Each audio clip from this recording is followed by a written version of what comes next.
but that's another class, okay? The point is that I want you to see what blesses God is the obedience and the spirit that you do it in. Well, I understand, I tease her about it, but I do understand what she got out of the paper.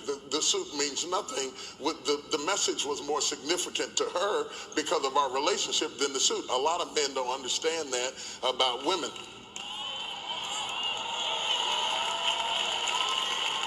We keep giving you things and you keep wanting us.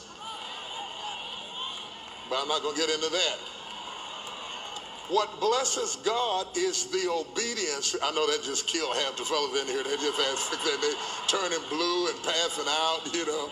I'm fine. I'm going to leave it alone. I ain't going to bother no more. But what blesses God is the obedience. The obedience and the sacrifice is an expression of love. God doesn't need anything, seeing as whatever you give God, he's already given you. It is your obedience that constitutes worship.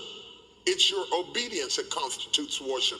It's not the amount that you gave. Again, it is your obedience that constitutes worship. Incidentally, the word worship comes from a Latin word which means worthship. How much is he worth to you? Worthship. That's why giving is about worship, because it is an expression of worthship. How much is he worth? One woman broke an alabaster box and began to wash his feet.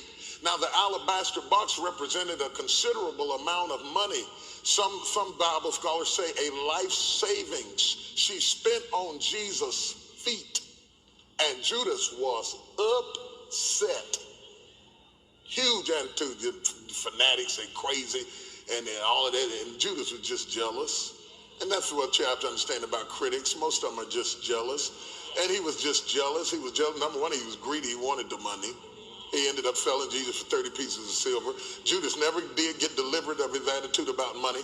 And some of you have sat around the table, you've had communion, you're a disciple, you're a member of the church, but your mind has not been regenerated about money. And even though you are here financially, you are not here, and you have a Judas spirit. You do have a Judas spirit, and you do have it. And when it comes to this, you can tell you have it, because if it comes to this issue, you get attitude. Anything else can be taught and you have a good spirit, but when it comes to this, I've struck a nerve. And if that's striking a nerve, you have to check to make sure that you don't have an underlying Judas spirit. And if you do have it, you need to just be delivered from it, just to get rid of it, because ultimately you'll end up selling out something more valuable, your relationship with Jesus Christ, for something temporal, 30 pieces of silver, and you'll end up hanging yourself spiritually, choking off the life of God. And you'll end up backsliding, sitting around in the barbershop talking about them old preachers ain't nothing. You just is backsliding and strung out. The barber ain't nothing, but he cutting your hair.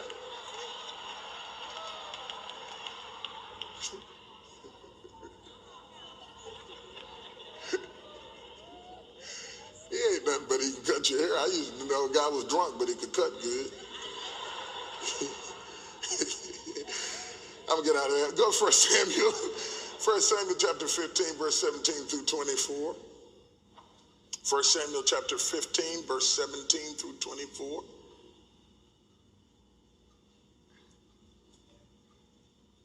And while we're talking about obedience, let's just drop in on a conversation between Samuel and Saul. And Samuel is one of my favorite prophets in the Old Testament. He's one of my favorite prophets because he was strong enough to confront King Saul, and then he was humble enough to weep over his rejection. And it's very hard to find a man that's strong and humble, that's both lion and lamb. And he was powerful in life. He was powerful in death. He was mightily used of God. He was miraculously born. And he's now confronting Saul, who is a very carnal king who's risen into power. And what led to Saul's demise was disobedience, not to the word of the prophet, but to the word that God had given him. God had clearly explained to him what was required of him and what he was to do. And what had happened is that Saul was arrogant. 1 Samuel 15:17 through 24. Although you were once small in your own eyes, did you not become the head of the tribes of Israel? The Lord anointed you king over Israel. This is what Samuel is saying to him.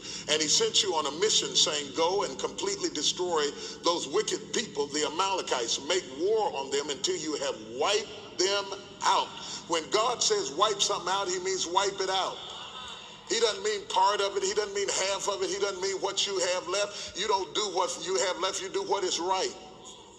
Why did you not obey the Lord? Why did you pounce on the plunder and do evil in the eyes of the Lord? This is what Samuel is saying to Saul.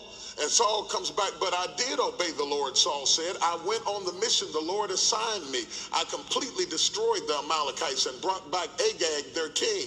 The soldiers took sheep and cattle from the plunder, the best of what was devoted to God, in order to sacrifice them to the Lord your God at Gilgal. He says, I obeyed him, except for some of the soldiers. You know, they took some of the sheep, and I'm going to give it to the church, and I'm giving it to the Lord. See, when people get cornered, they try to be spiritual, and, you know, I'm really doing this for the Lord, and it really wasn't. That really was not the case at all. But Samuel replied, does the Lord delight in burnt offerings and sacrifices as much in obeying the voice of the Lord?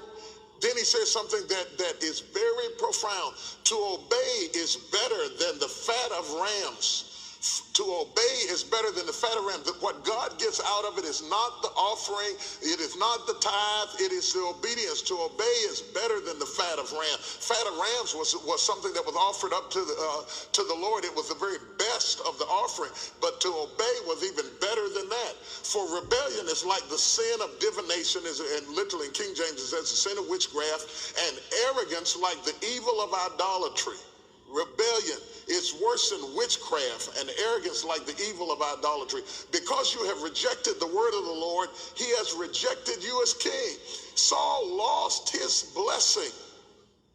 He lost everything because he failed to understand his covenant partner in the Lord, that he had insulted God, and he had insulted God because he had half obeyed. Don't allow people to tell you, well, you know, as long as you're doing something the Lord understands. Not if he gave you a clear command. He does not understand. And the reason that people think that, I think the reason people think that is that they weren't raised by my mother. You could not halfway obey her and not get slapped up against a tree trunk. I sort of cleaned my room. That didn't work in my house. I grew up in the old school. Mama helped me to understand God. She loved me, but she would judge me with a quickness. That was a mighty burning fire. I don't know what y'all talking about. I'm going to get off of that. But good raising, good home training gives you a revelation. That's right. That's right. Hallelujah. Next question. It doesn't seem fair that I pay a tenth of my gross. I didn't receive it on my check.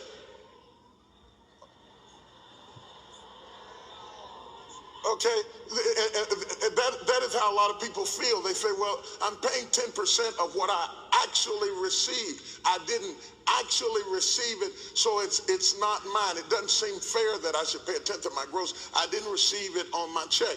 And that's a good question. It's not an ignorant question. It's a very valid question.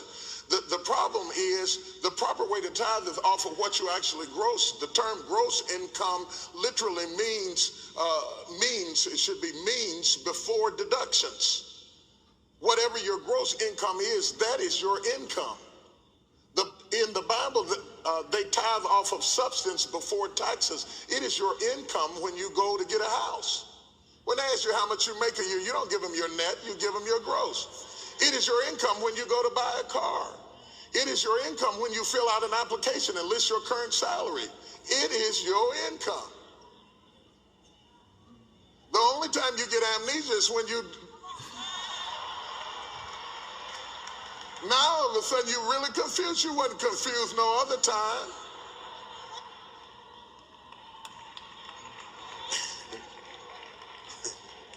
Oh, I lost them, Lord. They were with me. They did love me. Let me go on while you're mad. I might as well finish you off. Giving tithes on the net is giving God what is left after you have reverenced the government. I'm going to finish you on off so you won't have to lay there and flubber. I'm just going to finish shooting. It is after you have reverenced the government, the credit union, your savings vehicles through your company investments, your annuities, etc., etc., etc. And when you finally get down to God, now you're going to cut a deal.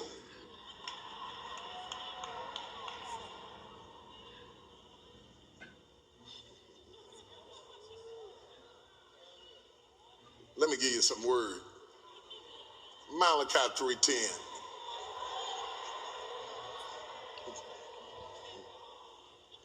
In the King James Version, 3:10 says, bring ye all the tithes into the storehouse. Somebody say all. What does all mean? All. In the NIV, it says, bring the whole tithe. Bring the whole tithe into the storehouse that there may be food in my house. Bring the whole tithe, not a tithe after you finish something. This is just so you get a good, clear understanding so you maximize your return. Bring the whole tithe into the storehouse that there may be food in my house. Test me in this. The King James Version says, prove me. See, prove me. Prove me. Prove, prov, improvisation, provoke me, challenge me, back me up in a corner. God said, test me, put the weight of performance on my side after you have performed.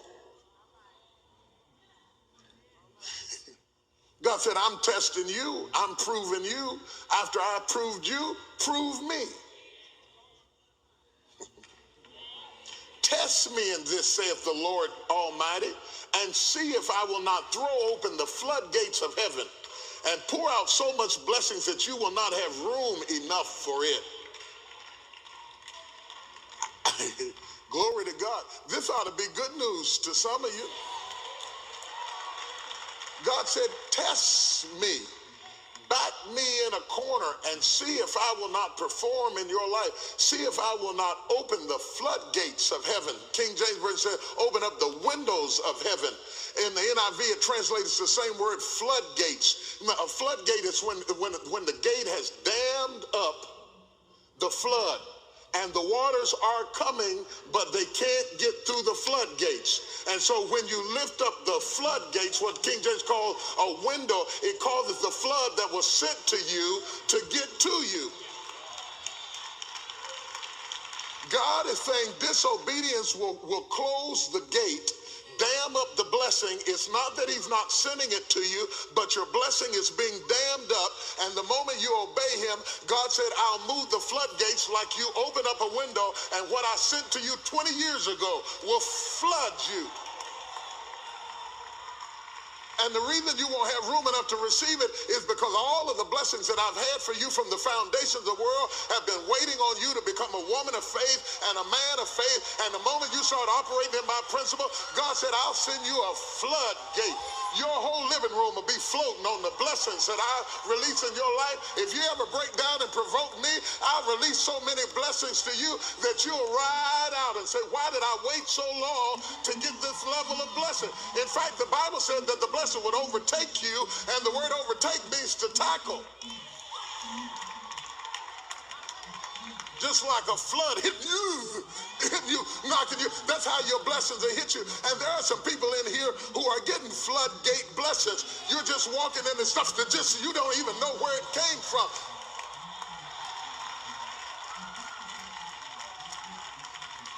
Are you hearing what I'm saying?